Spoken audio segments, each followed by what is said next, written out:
listening to Historyman 1781, a project of ekbarnes.com, where we walk in the footsteps of heroes and proclaim freedom reigns. On today's podcast, it's actually the second podcast with Kim Stacy, and we're talking about the everyday British soldier. Kim spent a good deal of time with us in the last podcast, and we're excited about listening to what he has to say about the British soldier and how they went about their everyday lives here in America. Thank you very much. I appreciate being back, Eric. Specifically, on this podcast, I want to talk about the British soldier, who he was, and how he lived. And it's going to be basically from cradle to grave. And before I've given you listeners some background, generally what was going on during the American Revolution. But more specifically, let's talk about the grunt, the everyday foot soldier, the infantryman. And mostly the English soldiers were recruited in England or Scotland or Ireland. They would send around a recruiting party, a recruiting sergeant, and he had gold on him and coins, and usually a big bag of shillings. So what they would do is they would go from little town to little town and find the unemployed, people in jail. They didn't really care. Farm boys who got tired of looking at the south end of a northbound horse. Weavers that were put out of business because it was a cottage industry by mechanization. And poverty, local famines. So the idea was being a soldier was really looked down upon by English society as a whole. So basically, a lot of people consider that was like a last chance. It wasn't. You had adventurers and volunteers. And one of the fun tricks they did, if you weren't sure, they'd take you in the pub and get you loaded. I mean, drunk were you cross-eyed. And they would put the shilling into a mug of either beer or rum, sometimes gin, and you drink that down and take that coin out. Once you had that coin in your hand, legally, you had attested, which means promised to join the army. The contract was sealed. It was. And then later you saw a doctor who looked at you, could either be a doctor who was referred to as doctor or a surgeon who was referred to as Mr. Even to this very day it's the same. And he was paid off by the sergeant. So if you had a big old hernia, he might say no, and then they take the money back from you. And if you had two opposable teeth to bite the cartridge for your musket, they would take you. If you weren't hacking up blood from tuberculosis, they would take you. Basically, if you were breathing, you were in the army. And then you would march around from town to town until they got you to a regimental depot where you were issued your uniforms. Now, depending on what type of soldier you were going to be, varied the uniforms. Jim had talked about the artillery who were dressed in blue. That was a very specialized soldier. A lot of mathematics involved, and they were crack troops, and they were paid extra because it was damn dangerous firing those cannons because they had a tendency to blow up. So they got paid extra. If you were going to be a Highland soldier, and one of the interesting things about the 84th Regiment of Foot, Royal Highland Immigrants, formed mainly in Canada, they were also being formed and ended up at Moores Creek Bridge. And most of them didn't make it back to the regiment. Being a Highland regiment, they were issued hose, stockings that came up to their knee, kilts, or plaids, depending. The words were somewhat interchangeable, but not really. It's an evolutionary thing. A white linen shirt, usually two, a white linen waistcoat, and a very thick wool that was lined red coat, and it was cut short because of the kilt. Now, if you were in a bonnet, of course you have to have a bonnet if you're a Highlander. If you're going to be in a line regiment, just general infantry, you were issued a tricorn hat, the shirts, shoes, socks, breeches, which came down to just below the knee and then were cinched up, and the weapons were exactly the same, except for maybe the swords would be different. Now, the musket is 75 caliber. It's a little over 4 foot tall with an 18-inch triangular bladed bayonet. The average soldier's load of ammunition on campaign was 32 rounds, and that varied occasionally depending on the mission. Your field equipment was issued by the Board of Ordnance, and you were put into what's called a mess. That's 5 men that sleep in one tent because one guy is always on guard duty. Also, that mess would cook together, and we'll come back to that a little bit later. And that was your unit. That was your squad. Those were your mates. You ate off the same spoon. No point in getting 2 spoons dirty. And it's the same thing today, by the way. That hasn't changed any. We just don't call it a mess anymore. So he's in his barracks, and he's being trained as a robot, an autonomy. We'll just call it a robot right now because I'm having trouble saying the other word.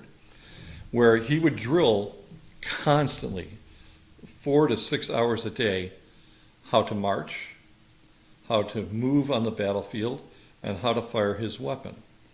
One of the great myths is in the manuals, it says when you're going to fire, you get a command, make ready, and you cock the weapon to get it ready to fire, present, that's the magic word there, and then fire. I've had many arguments with PhDs that because of that word present, ergo, they did not aim their weapons.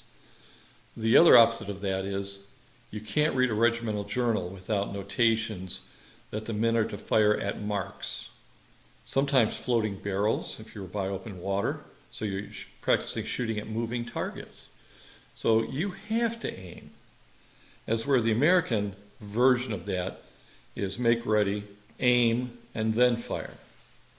That's one of the beautiful myths of America. And hopefully I'm changing that myth one person at a time. So he has a weapon which he has to care for. And that's not his only part of the day. The drum and fife are his clock. Watches were expensive. Only officers could afford watches. So they would beat the drums for him to wake up in the morning. They would beat the drums for him to go to the bathroom in the morning. They would beat the drum for him to draw water. Beat the drum to go get firewood. Beat the drum when it's time for a meal. Beat the drum when it's time to fall in for parade. Beat the drum if there's a pending attack. So he lived his entire life by a series of drum beats that were memorized, and even in his sleep. He could be dead nuts drunk, and those drums go off. He's still going to hear it and know exactly what to do. So he's paid when he enlists, and for the rest of his enlistment. Enlistments were normally for what we would call life.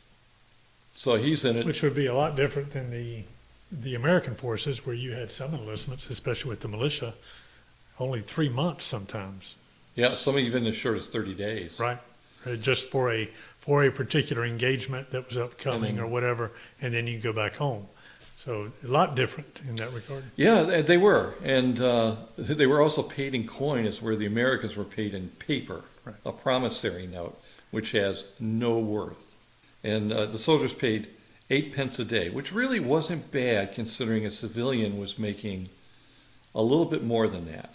Not a lot more, a regular labor, farm labor. So it wasn't really bad pay. But out of that, it was called stoppages.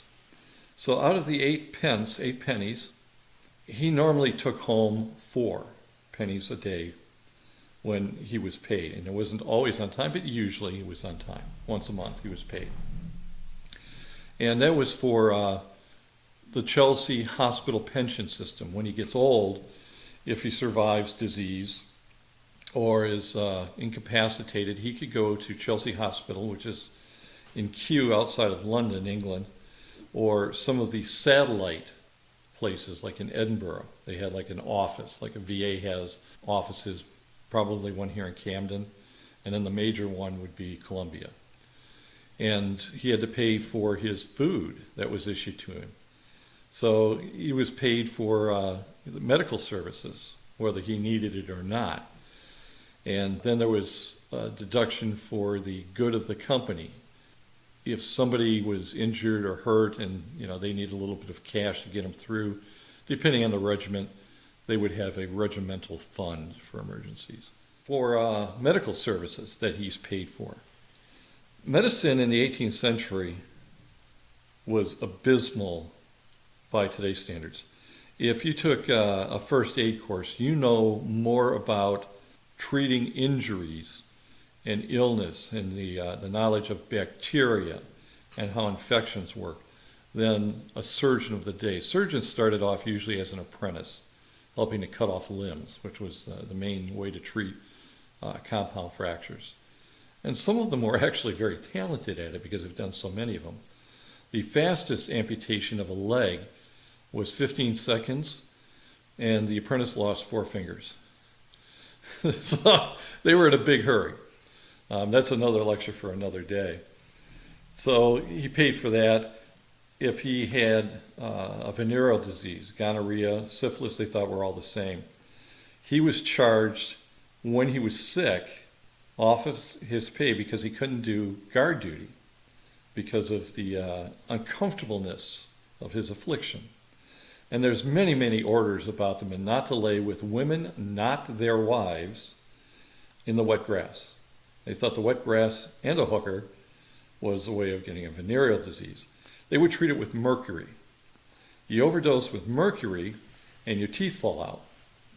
And it doesn't cure it. It's just time, it goes away a little bit.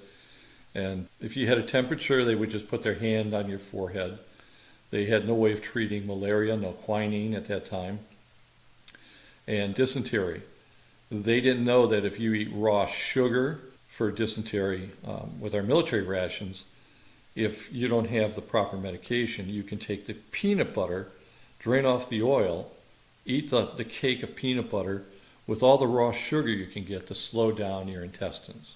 Dysentery killed far more people than bullets did in the American Revolution in sickness. Malaria, especially here in the South, in the Low Country, malaria was very bad.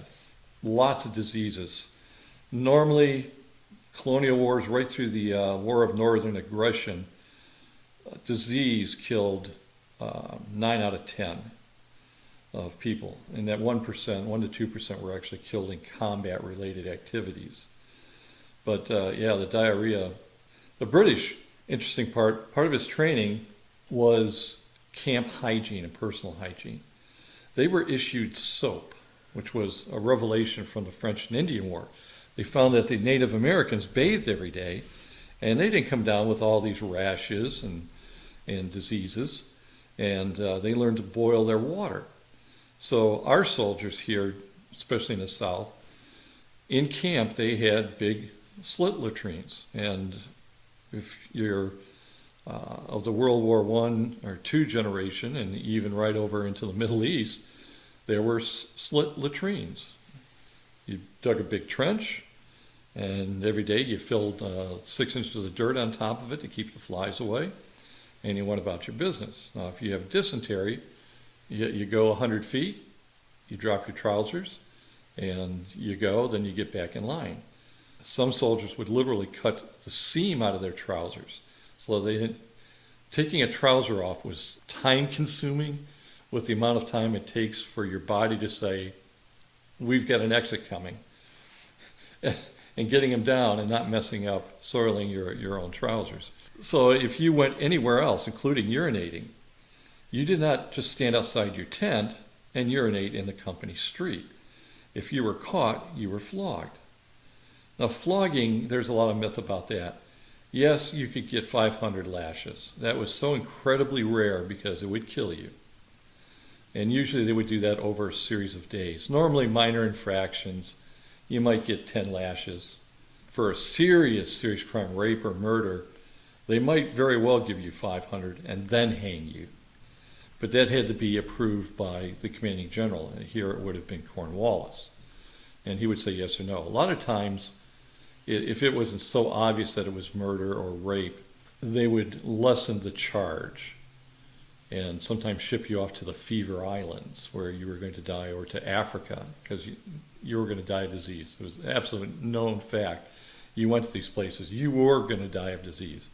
The 1 out of 10 guy that didn't was very lucky because now he could start his own business because he's lived through the disease, the seasoning as they called it. And most of the third world, There's still a lot of diseases you do not want to get, but we have vaccines for a lot of them. So he's got his medical. The food comes over in barrels, and it was usually rotten or spoiled. If you were in garrison any length of time, they supplied you, free of cost, seeds to plant. Cabbage was very popular. Corn or maize was popular. Rutabagas, because potatoes really hadn't taken off yet. Rutabagas are sort of like potatoes, and actually they're very good. They're hard. You'd bake it into a pie. If you were in one place any length of time, you built field kitchens with a bakery, with a wood oven made out of clay. And that was very common. If you're going to be in camp for more than a few days, like hiding out at one of the plantation here, out of range of the American snipers, they would build ovens and have fresh bread. And the peas were split peas, mainly because you can pack them quite heavily into a barrel. And they would take their nasty salted pork or beef, and they would share it. This mess eats out of one, usually cast iron or later tin bucket, basically. So they would share all their food. A couple extra pennies they had, they would buy fresh produce if it was available. And they would wash the salted meat to get a lot of the salt out of it, chop it up fine, put it in the stew with the peas, and the pea stew was known as the Green Death. I've not replicated that. I love my split peas, and I've eaten salt pork, but I've never had the courage to put all that together. So, then the food, they were always foraging. Tons and tons of orders against foraging, especially here in the South. Cornwallis specifically prohibited stealing chickens, stealing pigs, using the wooden fencing on a farm for firewood. They would steal that for firewood. Soldiers scrounge. I know I did. Let me ask you this. So they're split up in companies or messes, right? Where they slept 5 to a tent, one on guard is what you said. How many cooks are in this whole, how many cooks were here at Camden? Was there one cook per 20 messes, or how did that work? Well, each mess was responsible for its own meal. There would have been a bakery here because there was a logistics center, a lot of flour, and the hospital. And in the hospital, you got... so it wasn't like you had a regiment of cooks? No, there was no catering corps or cooks. Right. Okay. The early days, for my military career, you had military cooks. And now they're all civilians with usually a sergeant who's trained as a chef. The food today is actually quite good for the most part compared to when I started out. And we had a saying, it's just like Mother used to make, only she didn't poop in it. And I think that probably started, somewhere around the First World War when you had professional kitchens putting out the food. So they would scrounge. Quite often, farmers would sell to both sides.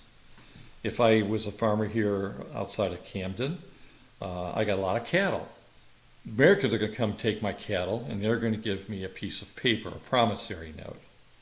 Well, I can't take that to Charleston and buy anything with it because I don't have coin species. So the soldiers would go to the farmers, or the farmers actually would come to the camp.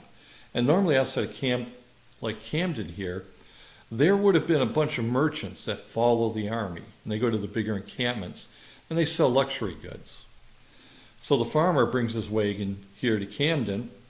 If the commissary officer doesn't buy it all, first thing you would do is try to catch him outside the fort before the commissary takes all the good stuff, and you would pay him in pennies and coin. And now you had fresh carrots that went into your Green Death stew. When fruit was in season, fruit and dysentery don't go well together. It just makes it worse. But when the peaches, there was a lot of peaches in this area at one time. When it was in season, it was good. And they were smart enough not to eat the green fruit, like green apples, green pears, and because it basically gave you the squirts. So here in town, it was probably not bad unless you were sick in hospital. The active duty troops would be out on scouting parties, looking for Marion, or escort duty from the next wagon train going to the next outpost and then to the next outpost. And they would probably pass each other on because the 84th did a lot of that. Fairlawn, they protected the ferry there, a hospital logistics center, but they also went from there up to Colton House. They went up to Monks, all over the place. But they would go to way station, and then the next morning the soldiers stationed there would take the wagon train to the next one, and they would all come home back to their home base. So here he is, he's a lifer. Age-wise, as young as 14 if you were tall. If you were an officer, bought your commission at 14. That was not uncommon at all. Some at 12. Not many, but some. The average soldier was probably in his 18, 19, 20-year-old range, or much later. The 64th was a very old regiment, been in America for a long time, and the average age there was 35 years old. And that wasn't uncommon for your regiments because you were in for life. Now, back to the mess you had asked about. You've got 5 men to a mess, approximately, trying to do the math in my head real quick. In a company would be, depending on the year, 50 or 75 men. So you break that down by fives. Each company had usually 3 to 4 platoons, again, depending on how many healthy soldiers that they had.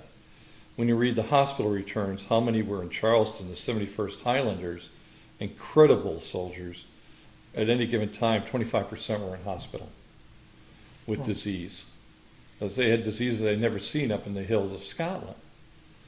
The 84th, on the other hand, raised in upstate New York, what is Canada now, some here down in North Carolina. 1/4 were Scots, but they kept the Scottish uniform the entire time. They threatened to mutiny if they took it away from them, which was a very serious charge to offer if you did that. 1/4 were Irish.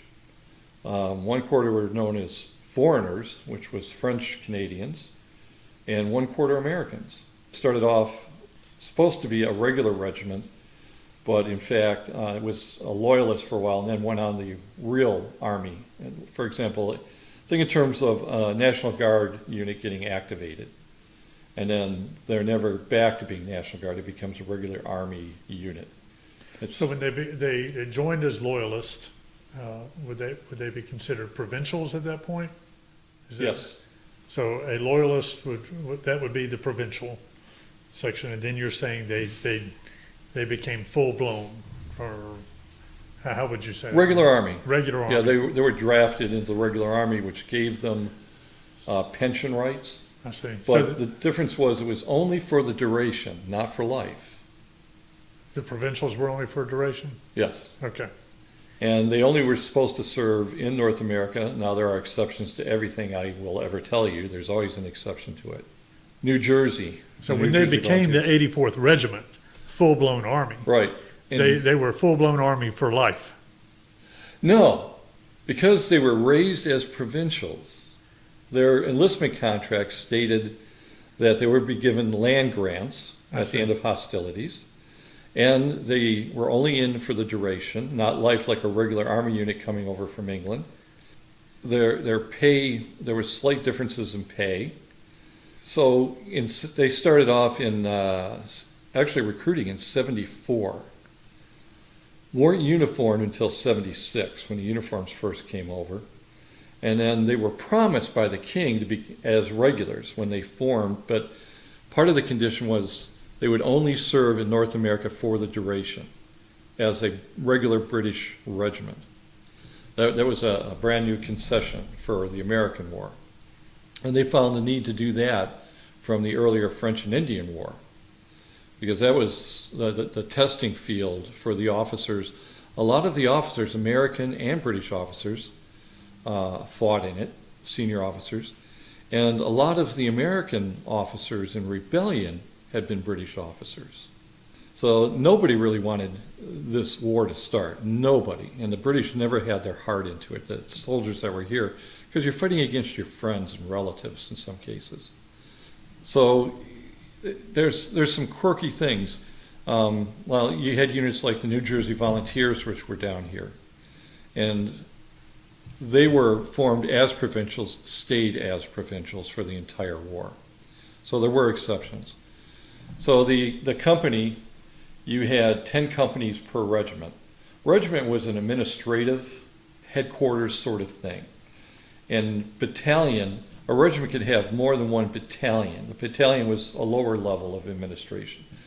But in reality, for units like the 84th, operated like special forces do today. Of the 20 companies, they were scattered from Mackinac in northern Michigan to Newfoundland, the end of North America. I mean, the only reason you go there is because you have to. And all the way down to Florida, to St. Augustine. And they almost always fought in company levels. Now here at Utah Spring, there were 4 companies, but they were all under strength. All your British were under strength. So the soldier, if he's wounded, invalided, and he has rights to go to the hospital in England or Scotland, to Chelsea. And my favorite phrase is worn out in the service. A lot of times say hernia, gunshot wound, missing limbs, blind in both eyes. And he could receive a pension. That was part of the Crown's promise. If something happened to him, they would take care of him at the end of the war or his service life. And the fascination for me is the logistics warfare, but how it affected the grunt, the common foot soldier, and what he did. And normally when he was on campaign, he wore 75 pounds of equipment or more. His basic load was 75 pounds with his knapsack, haversack with food, ammunition. They always tried to have extra ammunition. Of course, every soldier steals extra ammunition. I mean, that's a given. You never have enough ammunition. And they didn't lose very many battles, but yet higher ups in Parliament didn't have the heart into it. There was a world war going on, and the poor foot soldier, once again, he's left out in the cold when it's all said and done. They evacuate. Loyalist units, like the 84th Companies here, went up to Canada for land grants, to Nova Scotia or Ontario, depending where you were. All the provincials. A lot of provincials from this area specifically went to the islands and to the Bahamas because it was very rich there. They had trade interests there. Some went to Florida. And then, of course, the British Crown sticks it to them by giving it back to Spain. And so now they have to go back to the Bahamas. But the average foot soldier, he goes home. He's probably old. He's probably going to beg. If he didn't have a specific trade, a lot of them became blacksmiths in the Army, leather workers in the Army, would have a trade. Even though they were older when they got back to England, they could do that. But a lot of them were stuck either living in the hospital on the few pennies a day that they were given. That was basically the life form. And the British soldier was still degraded in society right through the Victorian era until the Crimea War, just before the American Civil War. And it wasn't until the First World War that the British Tommy, and Tommy was actually used here in some documents. But normally when you hear the British Tommy, that's World War I, World War II. And it's the same. If you're a mud soldier, a rifleman, a foot slogger, a grunt, it really hasn't changed much. You still never get fed enough. You still never have enough ammunition. They're always telling you to do stupid things because you have stupid officers who really are too stupid to listen to their sergeants. This doesn't look right. I've been ambushed a few times before, and it smells wrong. Well, we're going to go through there anyway. Okay, you're the officer in charge. And that's what I love about it. I love bringing that part of the story to make the story whole about our independence. Because just studying the American side alone is a misservice to the Republic. Well, on behalf of Historyman 1781, a project of ekbarnes.com, I'd like to thank you for spending time with us about the everyday soldier, especially the British side. Adds new luster and a new tapestry to a story in the South that is rarely told and that very few know about. And hopefully we can enlarge in that market or enlarge in that group of people who know about it. So thank you very much. Let me ask you this as we close up. What is your idea of liberty, of freedom? For me, as much as I'm a big fan of the English, the British, when I was very young, and I mentioned a little bit about my father earlier, it was explained to me what our rights are, the Bill of Rights. He had his first hunting rifle, little .22 bolt action, when he was like 12 in Minnesota. And everybody carried guns to school. And my younger brother and I used to fist fight on a drop of a hat. I mean, serious, beat each other hard. And my father explained to me, my rights stop where the other person's nose begins. And having been, I don't want to use the word indoctrinated, but for me that was a born-again moment when I sat down and read it and realized that our founding fathers were the most brilliant men of their days. Lawyers mostly. They put a comma someplace because that's where the comma belonged. And over the years, as I've read it and reread it and taught it many, many times, our Declaration of Independence, our Constitution, and our Bill of Rights are religious documents ordained by God, written by man, and that we the people, I've got the bumper sticker. And I love sharing that information, especially with foreigners. And I live it. You take one right away, and it was written down because most people were illiterate. It was like carving a stone monument in ancient Egypt or ancient Greece. We wrote it down so everybody can learn to read the Bible. That's how most people learn to read. And then our founding documents. But to me, they're sacred, and it really irritates me to no end when I hear politicians claim, well, we don't need this, we don't need that, we don't need the Second Amendment. And these people are lawyers, and it's like, you have to have read these documents. You took an oath to protect them. And as a politician, your political oath specifically states, you will honor and protect the Constitution of the United States and the state, South Carolina Constitution, which I had to do when I joined the South Carolina National Guard. And to me, those are sacred vows. And foreigners, I love that. I still carry around the Boy Scouts of America pocketbook of the Constitution and Bill of Rights and pass those out for new people that I'm honored to have decided to come to the States legally. But yeah, for me, it's a sacred trust. I'll fight for it. Your tax dollars trained me, and I'm quite willing, to man the barricades like so many others before me have done for their rights. And that's pretty much where I get into it. For me, it's biblical. Well, thank you so much for your time. You're very welcome.